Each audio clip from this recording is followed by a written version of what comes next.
Quiero dar la bienvenida a todos aquellos que están ahora sintonizando el programa a través de las redes sociales, a través de YouTube, a través de Facebook. Y ahora llegó el momento de poder abrir la palabra de Dios y queremos hacerlo con tanta gratitud a Dios y queremos pedir que el Espíritu Santo pueda guiarnos en el estudio de su palabra. Acompáñanos antes de poder abrir la Biblia, vamos a orar. Querido Dios, queremos darte gracias por este momento especial donde queremos oír tu voz y estamos reunidos no en un templo físico, más a través de medios, a través de redes sociales que nos permiten acortar distancias, más nos permiten estar unidos para poder adorarte. Y queremos que puedas aceptar nuestra adoración, que puedas aceptar nuestra entrega, que puedas aceptar nuestra oración, nuestra alabanza, y ahora queremos escuchar tu voz. Nuestra mente está dispuesta para poder escuchar el mensaje que tienes para nuestra vida. En un momento difícil de la historia, donde hay dolor, hay sufrimiento, hay tantas cosas que vienen sucediendo en todos los países, no solo latinoamericanos, sino en países de todo el mundo. Hay crisis de toda índole. Hay crisis política, hay crisis social, pero también hay crisis familiar, hay crisis en el corazón humano. Y hoy queremos encontrar fortaleza en tus promesas. Queremos que tu gracia nos sostenga. Y quiero pedirte que puedas abrazar a las personas que en este momento están conectados a través de una red social. Están en familia o están solos. Están en un hospital o están en viaje. Están pasando por problemas o están pasando por un momento bueno. Pero hoy queremos ser abrazados por tus promesas. Consuela a aquellos que necesitan de consuelo. Fortalece a aquellos que no tienen fuerzas. Cura a aquellos que están enfermos. Liberta a aquellos que se sienten cautivos. Coloca paz en el corazón de aquellos que necesitan para que puedan tener tranquilidad a pesar de las diversas circunstancias que vivimos en la vida. También bendice a las personas que ahora están sintonizando por otros medios, como por la radio. Hay otras cientos de personas que están allí sintonizando este mensaje. Que tu Santo Espíritu pueda tocar nuestro corazón, que hoy podamos ser fortalecidos en tu palabra y te lo pedimos en el nombre de Jesús. Amén. Amén. Hoy quiero compartir contigo uno de los libros que más me fascina poder leer, poder explicar, pero sobre todo poder guardar para mi vida. Y hoy quiero llevarte al último libro de la Biblia, que es el libro de Apocalipsis. Y vamos a leer los 8 primeros versículos. Apocalipsis capítulo 1, versículo 1 hasta el versículo 8. Dice así la palabra del Señor. La revelación de Jesucristo que Dios le dio para manifestar a sus siervos las cosas que deben suceder pronto. Y las declaró enviándola por medio de su ángel a su siervo Juan, que ha dado testimonio de la palabra de Dios y del testimonio de Jesucristo y de todas las cosas que ha visto. Bienaventurado el que lee, los que oyen las palabras de esta profecía y guardan las cosas en ellas escritas, porque el tiempo está cerca. Juan a las 7 iglesias que están en Asia, gracia y paz a vosotros, del que es y del que era y del que ha de venir, y de los 7 espíritus que están delante de su trono, y de Jesucristo el testigo fiel, el primogénito de los muertos y el soberano de los reyes de la tierra, al que nos amó y nos lavó de nuestros pecados con su sangre, y nos hizo reyes y sacerdotes para Dios su Padre. A Él sea gloria e imperio por los siglos de los siglos. Amén. He aquí viene con las nubes y todo ojo lo verá, y los que le traspasaron y todos los linajes de la tierra harán lamentación por él. Sí, amén. Yo soy el alfa y el omega, principio y fin, dice el Señor, del que es, el que era y el que ha de venir, el Todopoderoso. Viendo los 8 primeros versículos del libro de Apocalipsis, podemos tener ya un resumen general de todo el libro. Escribir un libro sin duda no es nada fácil.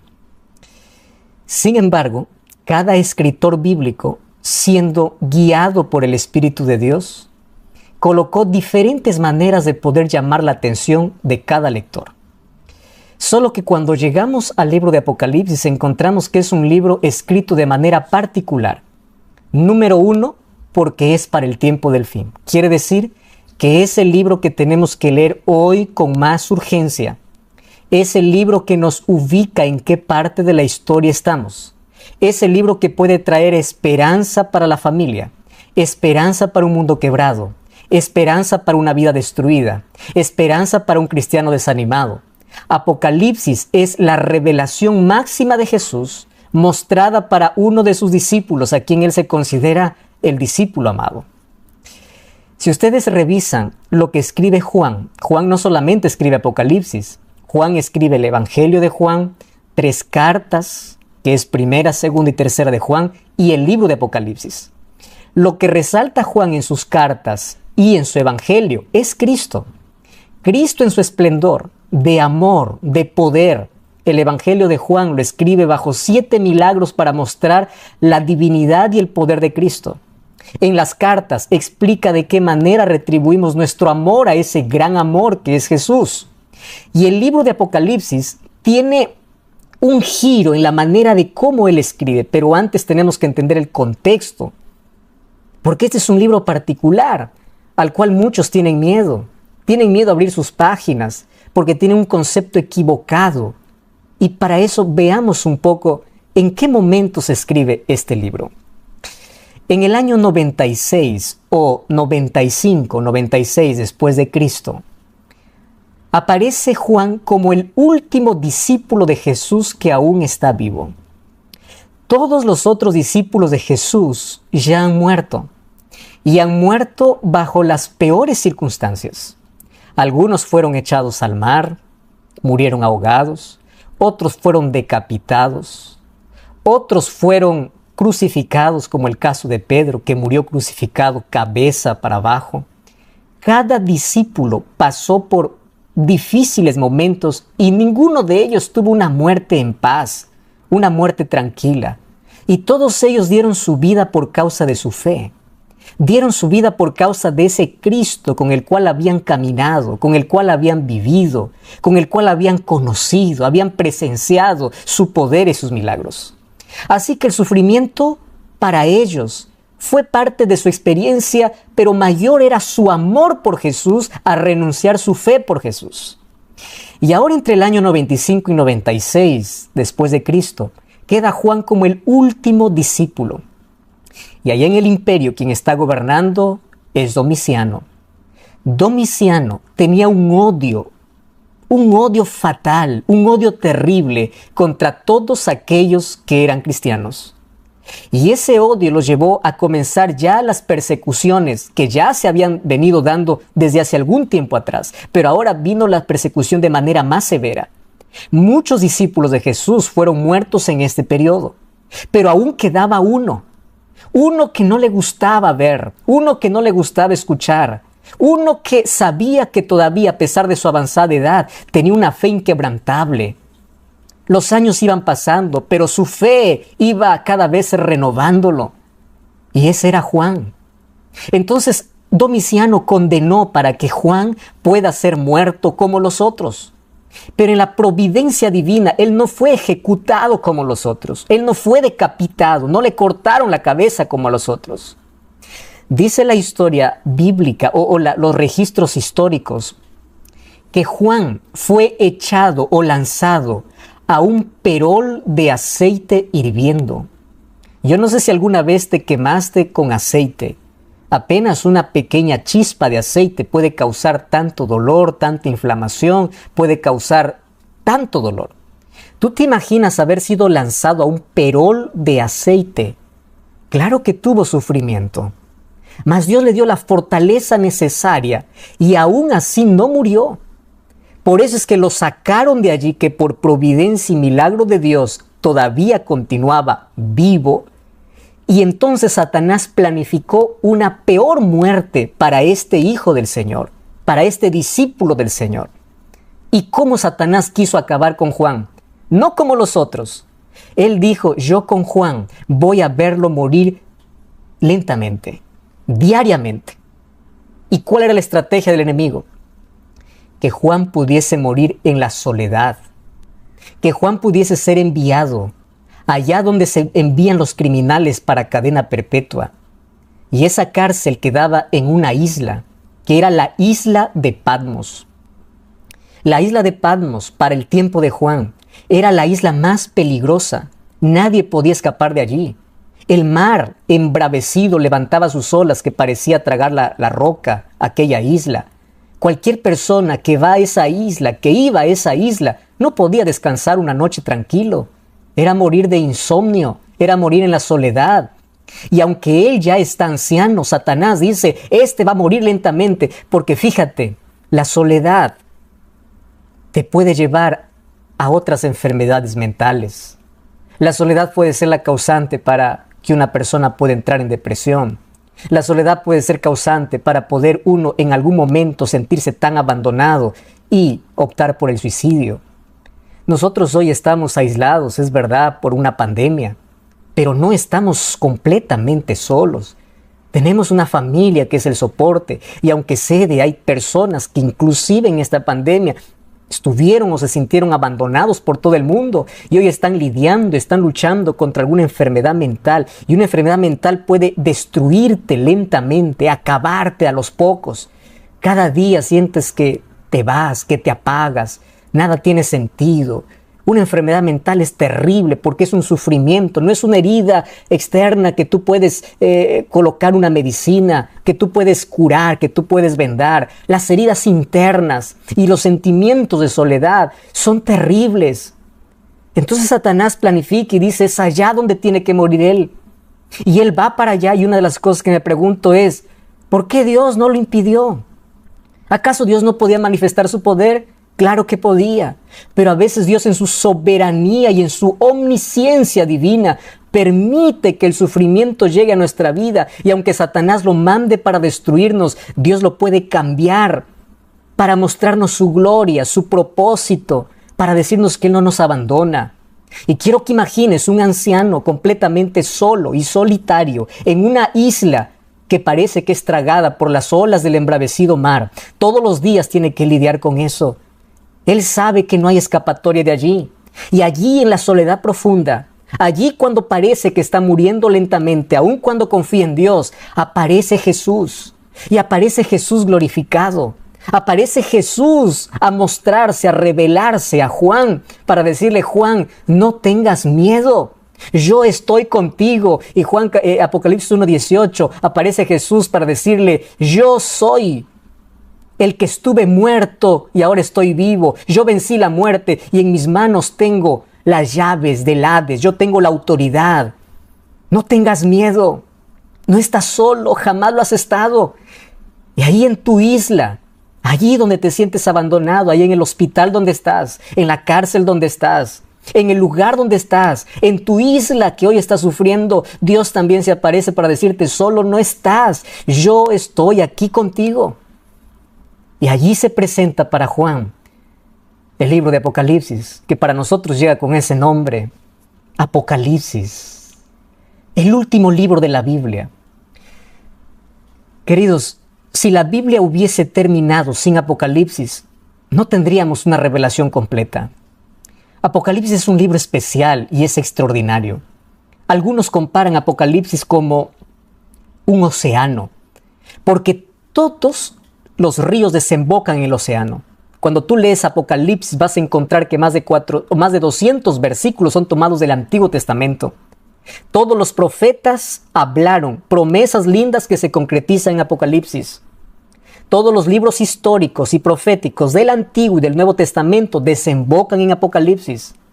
Y en Apocalipsis se muestra el clímax de nuestra esperanza. Por eso es como un océano donde desemboca todas las promesas de Dios. Y además Apocalipsis nos puede dar una clara visión acerca del futuro. Alguien define Apocalipsis como el libro en el cual todos los libros de la Biblia se encuentran y terminan. Y allí concluyen. ¿Y qué cosa es lo que revela Apocalipsis? Apocalipsis revela a Jesús. Y a mí me da mucha tristeza porque hay tantas iglesias donde no se abre Apocalipsis, donde no se predica Apocalipsis. Hay tanto cristiano que tiene miedo a Apocalipsis, porque en su cabeza está más lo que las películas dicen, lo que Hollywood dice sobre Apocalipsis. Cada vez que aparece una película de terror, ¿qué nombre le ponen? Apocalipsis. Cada vez que aparece destrucción, ¿qué nombre le ponen? Apocalipsis. Cuando Apocalipsis significa revelación, significa abrir la cortina para ver más allá. Apocalipsis es ver más allá del presente. Apocalipsis es ver a Jesús en su gloria, en su esplendor, ver a Jesús venciendo, ver a Jesús viniendo. Si tú abres la Biblia en Apocalipsis y te enfocas en bestias, te enfocas en las figuras que aparecen y sacas a Jesús, Apocalipsis va a ser un libro de terror. Pero si tú abres Apocalipsis para encontrar a Jesús, vas a ver que en cada página aparece Jesús venciendo. Aparece Jesús. Y los 8 primeros versículos que yo acabo de leerte es un resumen general de lo que es el libro de Apocalipsis.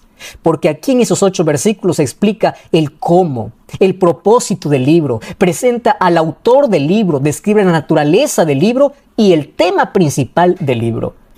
Claro que hoy no tengo el tiempo para poder colocar detalles, pero quiero mostrarte algunas cosas que me llaman la atención tomando los 8 primeros versículos del libro de Apocalipsis. Número 1. Apocalipsis comienza diciendo, esta es la revelación de Jesús. Juan comienza escribiendo, no voy a escribir lo que me parece, no voy a escribir lo que aprendí con mi experiencia, no voy a escribir lo que otros dicen. Aquí voy a describir quién es Jesucristo. ¿Quién es Jesús? Quien se revela aquí es Cristo. Cristo es el personaje principal. ¿Y por qué entonces aquí es mostrado Cristo de otra manera? Claro, es que en Apocalipsis se muestra las acciones de Jesús a favor de su pueblo. Y esto a mí me encanta. Si tú eres un hijo de Dios, si tú tienes fe en Jesús, lee Apocalipsis y vas a ver cómo tu Dios lucha por ti, vence por ti, cómo Dios hace lo que hace por ti. Y otra vez te repito, si quitas a Cristo de Apocalipsis, será un libro de terror, será un libro de fantasía. Pero si colocas a Cristo como el centro, será un libro de esperanza.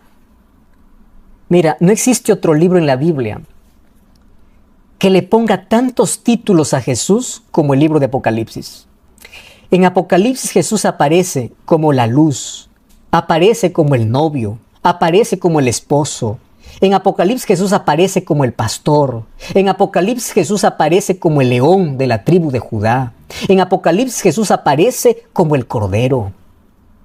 Más de 28 veces habla Apocalipsis sobre el Cordero de Dios y ese Cordero es Jesucristo. En cada página vas a encontrar el diablo levantándose y Cristo apareciendo. Y aquí voy a lo segundo. El segundo concepto de estos 8 primeros versículos que acabamos de leer. Apocalipsis 1 dice, quiero escribir las cosas que van a suceder. Y quiero que me prestes atención porque esto es interesante lo que voy a decirte. Los eventos que suceden en la historia no son casualidad. Voy a repetir esto y quiero que se te quede grabado. Los eventos que suceden en la historia no es el fruto de la casualidad. No. Entre la cruz y la segunda venida de Jesús hay cosas que deben suceder, hay eventos que tienen que acontecer. Y Juan te dice, quiero asegurarte que las cosas que suceden en la historia están bajo el control de Dios, no bajo el control humano, no bajo el poderío humano. Está bajo el control de Dios porque Dios es quien conduce la historia. Las cosas pueden estar de cabeza, las crisis pueden aumentar, pero quiero que sepas que hay alguien que está conduciendo la historia hacia un final. Por eso es que te voy a revelar, para que no te sorprenda que las cosas que van a venir son parte de el final de la historia. Por eso es que me encanta Apocalipsis, porque veo un Dios que conduce, un Dios que tiene el control, un Dios que continúa en el trono, un Dios que gobierna. Y aunque parece que el mal gana, no ganará porque Dios tiene la última palabra. Aunque parece que Satanás vence, no vencerá porque Dios ya lo derrotó. En Apocalipsis encuentro que las cosas que suceden en este mundo no deben sorprenderme. Por eso es que la persona que lee la Biblia no se asusta con las cosas que suceden. Cuando entiende que los acontecimientos de esta vida son parte de que hay un Dios que controla todo, no se sorprende, no se asusta, no se atemoriza, porque sabe que hay un Dios que está controlando todo. Un cristiano no teme, un cristiano no tiene miedo. Y sabes, antes de que Juan diga las cosas que van a suceder, Juan dice, ahora sí, voy a comenzar saludando. Y esto a mí me sorprende, porque lo normal es que él comience saludando, ¿verdad? Lo normal es que comience diciendo, yo, Juan, escribo para las 7 iglesias, pero no lo escribe en el versículo 1. Primero dice, Cristo va a ser revelado. Número 2, atento a las cosas que van a suceder. Te voy a demostrar muchos eventos en la historia y no te asustes, porque van a suceder. Ahora sí te saludo. ¿Y por qué coloque el saludo justamente en el versículo 4 hasta el versículo 6? Y comienza su saludo diciendo, gracia y paz. Mis queridos, porque lo único que nos va a sostener en los momentos más difíciles de la historia es la gracia de Dios y la paz de Cristo. Gracia y paz. Y Juan aquí coloca 2 palabras, una palabra en griego y una palabra en hebreo. Gracia, charis, paz, shalom. Shalom era el saludo común para ellos. Es como para nosotros decir, hola, ¿cómo estás? Buen día. El saludo para ellos era shalom. Pero la palabra shalom lo coloca después de charis. Charis significa gracia. Porque aquí Juan me quiere enseñar que esto es más que un saludo. Gracia es la seguridad que tengo de la salvación a pesar de que las cosas estén mal. Y shalom es la paz que Cristo coloca en mi vida aun cuando haya cosas que no entienda. Va a haber momentos oscuros en la vida. Va a haber crisis política, crisis económica, crisis social. Va a haber todo tipo de crisis. Pero allí la gracia, charis y shalom y la paz de Jesús te va a sostener. Por eso es que el último versículo de Apocalipsis 22:20 dice que la gracia de Jesús esté con ustedes todos los días. Que la gracia de Jesucristo esté con ustedes. Amén. ¿Cómo termina la Biblia? Con la gracia de Cristo. ¿Cómo comienza Apocalipsis? Con la gracia de Cristo. Porque aquel que desprecia la gracia de Dios vive en la desgracia de la vida. Pero aquel que acepta la gracia de Dios tiene paz en el corazón. Eso no significa que va a ser libre de sufrimiento. Eso no significa que no va a pasar por dificultades. Pero la paz de Cristo que viene resultado de la gracia que has aceptado en tu vida te va a ayudar a fortalecerte, te va a ayudar a continuar, te va a dar esa paz, ese bienestar completo que viene como resultado de la gracia de Jesús. Y ahora después comienza a hablar del punto principal del libro. Y el versículo 7 dice, he aquí Él viene en las nubes y todo ojo lo verá. Quiero que sepas, dice Juan, Cristo viene. Antes de mostrarte qué va a suceder antes de su venida, quiero que sepas que Él viene. Y Él aquí nuevamente mezcla 2 palabras. Naí, que significa sí, y amén, que es una palabra hebrea, para hacer un énfasis especial. Sí, amén, con certeza, con énfasis. Él viene. Y si Él viene, no quiero que te sorprendas por las cosas que están ocurriendo. Por eso te dice, Apocalipsis es un libro que revela a Jesús y las cosas que van a suceder. Mis queridos, de nada sirve que nosotros hoy comencemos a luchar y comencemos a pelear, poniéndonos de parte de un partido político para mejorar las cosas, porque las cosas que van a suceder tienen que suceder. De nada sirve confiar en un político, en una ideología. De nada sirve creer en propuestas que las cosas que vienen van a mejorar. No, esto no es un pensamiento fatalista. Esto es profecía. La Biblia dice que en la medida que avancemos en el tiempo, las cosas van a empeorar. Las cosas no van a estar bien. Mayor oscuridad vendrá sobre la tierra mientras Jesús está volviendo. Mientras más oscura sea la noche, más cerca está el amanecer. Pero cada vez va a haber mayor confusión, mayor crisis en todos los aspectos. Por eso es que el cristiano, ¿cómo es que toma su posición en medio de la crisis? Aferrándose a Cristo, consagrando su vida, entregando su vida a Jesús, confiando en las promesas de Dios. Y cada vez que sucede algo, él cree, se aferra que Cristo es su ancla segura. Y aquí me sorprende la manera como Juan presenta a Jesús. Y dice, Él es el que vive y estuvo muerto. ¿Por qué lo presenta de esa manera? Porque nuestra mayor amenaza en la vida es la muerte. No existe mayor amenaza que esa. Es la muerte. Y aquí Juan dice, mira, aquel que viene es aquel que destruyó tu mayor enemigo. Si la muerte te causa dolor, si la muerte es tu mayor amenaza, quiero que sepas que aquel que viene es aquel que derrotó, es aquel que venció. Tu mayor enemigo está vencido porque ese Jesús lo derrotó. Y Él es el que viene.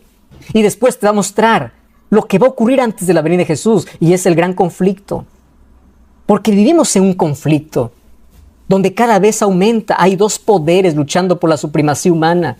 Hay dos pueblos, hay dos iglesias, hay dos tipos de adoración. Hay un sello de Dios y una marca de la bestia. Hay un enemigo levantándose con poder y hay un Jesús derrotando ese poder. El pueblo de Dios es representado por 3 ángeles, mientras que el diablo levanta 3 espíritus a manera de ranas. O sea, el conflicto es real. Cuando tú entiendes que vivimos en un conflicto real, tu visión de la vida cambia. Porque entiendes que no es casualidad lo que está sucediendo. Vivimos en un conflicto donde el sufrimiento es real, la muerte es real, pero también la victoria es real.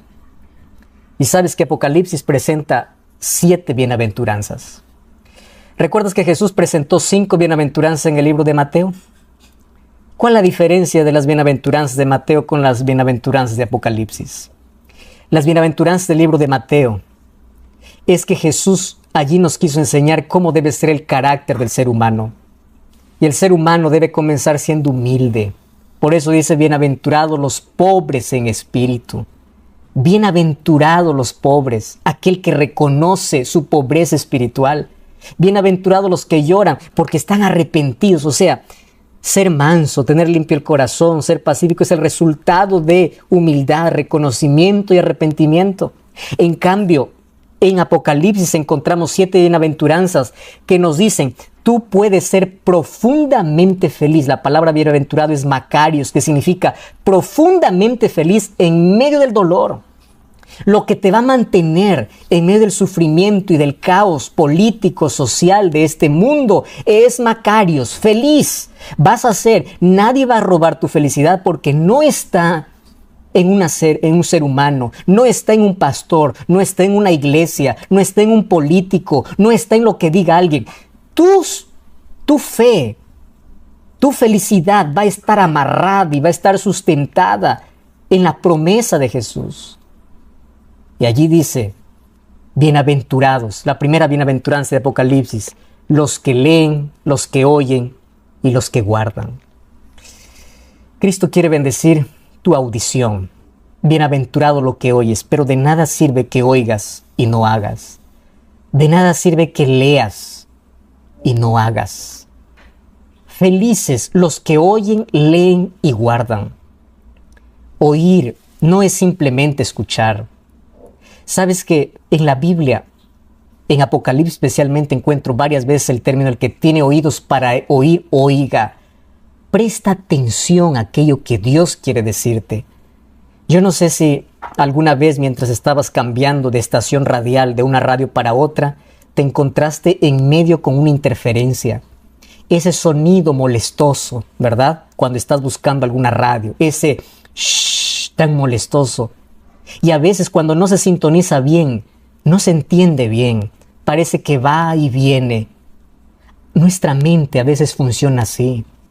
Está con tanta interferencia del mundo, está con tantas cosas de esta vida, que no sintoniza bien la voz de Dios, que olvida que hay un Dios que está hablando, que olvida que hay un Dios que está al control de la historia y se desespera, que su corazón no está en sintonía con las promesas de Dios. Y cuando tu corazón no está en sintonía con las promesas de Dios, te desesperas, te angustias. ¿Y por qué tienes felicidad aquel que oye, lee y guarda, porque espera el futuro sin miedo, porque sabe que las cosas que suceden en la vida tiene un Dios que tiene el control, porque sabe que en Apocalipsis se va a cerrar el paréntesis que se abrió en el libro de Génesis, porque sabe que Cristo está al control de la historia y que la vida también puede estar bajo el control de Dios. Entonces no te angusties, no te desesperes. El mal va a terminar. El cáncer que te está acabando va a terminar. Esta pandemia va a acabar. Las crisis van a acabar. Pero no porque la solución lo traiga un político. No porque la solución sea humana. Porque Cristo va a venir a colocar punto final a esta historia. Mientras tanto, que la gracia y la paz de Jesús estén en tu corazón. Grandes victorias hay para aquellos que aman a Cristo. Grandes victorias hay para aquellos que aman su palabra. Grandes victorias hay para aquellos que sintonizan la voz de Dios, para aquellos que abren la Biblia, para aquellos que saben que las cosas que acontecen no es por casualidad, que los eventos de la historia, aun cuando parezcan que está fuera de control, hay un Dios que está en el trono y está al control de todo. Feliz el que lee, el que oye y el que guarda, porque en lugar de vivir angustiado, vive en las promesas de Dios. No se sorprende con las cosas que vienen, porque sabe que esto tiene que suceder. Y su mayor seguridad es porque sabe que Dios está al control. Y en este momento, allí donde tú estás, yo quiero orar para que Dios pueda colocar sus promesas en nuestra vida, para que nosotros podamos confiar en cada promesa que Dios tiene, para que podamos tener la seguridad que así como Dios está al control de la historia, puede estar al control de nuestra vida, para que podamos estar seguros que en un mundo de desequilibrio, en un mundo que se desmorona, en un mundo de mayor crisis, hay un Dios que está al control y que nuestra historia está llegando a un final y que el clímax de ese final es el regreso de Jesús. Que cada día puedas estar preparado para ese encuentro. Que cada día puedas levantarte y mirar al cielo y decir: hoy quiero que Jesús vuelva porque yo estoy preparado para ir con Él. La revelación de Jesucristo que pueda traernos esperanza. La promesa de Jesús que nos fortalezca en los momentos difíciles de la vida. Y que la gracia y la paz de Cristo nos sostenga en las horas más oscuras de aquellas que van a venir. Aquello que hoy estamos viviendo es apenas el comienzo. Mayores cosas vendrán, mayor angustia vendrá sobre la tierra. La tierra será sacudida no solo por fenómenos naturales, la tierra será sacudida porque el mismo Satanás levantará tanto perjuicio. Y en esta lucha y en este conflicto solo se podrán mantener de pie aquellos que confían en las promesas de Dios. Vivimos en un momento solemne de la historia. Que Cristo pueda sostenernos diariamente con sus promesas y que su palabra pueda estar guardada en nuestro corazón. Que la felicidad que nadie nos puede quitar pueda venir solamente por parte de Dios y su palabra. No te aferres a ninguna cosa de este mundo ni a ninguna persona en este mundo para ser feliz. Aférrate a Cristo, que Él sea tu felicidad eterna. Y hoy quiero orar contigo. Y quiero pedir que Jesús pueda ser revelado en nuestra vida, que Jesús pueda colocar su palabra en nuestra vida, que nuestros oídos y nuestro corazón pueda estar sintonizado con su voluntad y que en las horas más oscuras de la historia podamos ser sostenidos por su gracia y por su paz. Vamos a orar. Gracias, Señor, te damos, porque en tu palabra encontramos fortaleza para la vida. Gracias te damos porque en medio del dolor, en medio de nuestra isla solitaria, siempre apareces para darnos esperanza. Gracias porque hoy tenemos seguridad de que hay un Dios al control de todo y que aunque hay cosas que no entendemos en la vida, solo nos queda confiar. Que nuestra confianza en ti pueda ser inquebrantable, que nuestra vida en ti pueda estar sostenida, que nuestro corazón pueda estar lleno de paz, que nuestro corazón pueda tener esperanza, que tu gracia pueda sostenernos en los momentos cuando nos sentimos quebrados, cuando sentimos que no podemos más. Abraza a las personas que hoy están en un hospital, están en su casa, recibiendo un tratamiento, personas que se sienten frágiles y débiles, personas que tienen el corazón destruido, personas que están sufriendo, personas que no pueden más. Que tus promesas nos abracen, que tus promesas nos consuelen y que la victoria que Jesucristo la ganó en la cruz pueda ser nuestra victoria hoy. Toma nuestro corazón y entregamos nuestra vida. Acepta nuestra entrega. En el nombre de Jesús. Amén y amén. Que Dios pueda bendecirlos grandemente. Mi gratitud a todos ustedes y gracias por estar allí sintonizando este programa. Grande abrazo. Chao, chao. Hasta la próxima.